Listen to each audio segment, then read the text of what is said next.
side of universal health coverage.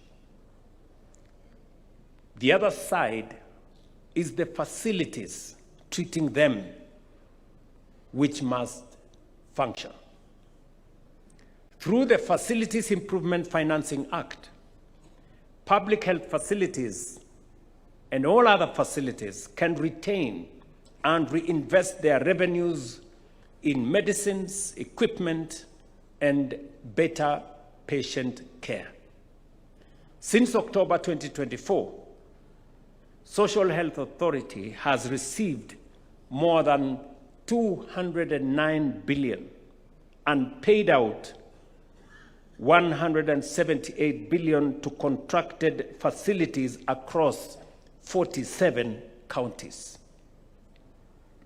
KEMSA's fill rate has risen from approximately 40% to, as you have seen in the numbers there, 91%. That is commendable progress for KEMSA, but our destination still remains 100%. That is why we have recapitalized KEMSA with Kenya shillings 1.5 billion and extended a Kenya shillings 10 billion credit line to strengthen the supply chain in KEMSA.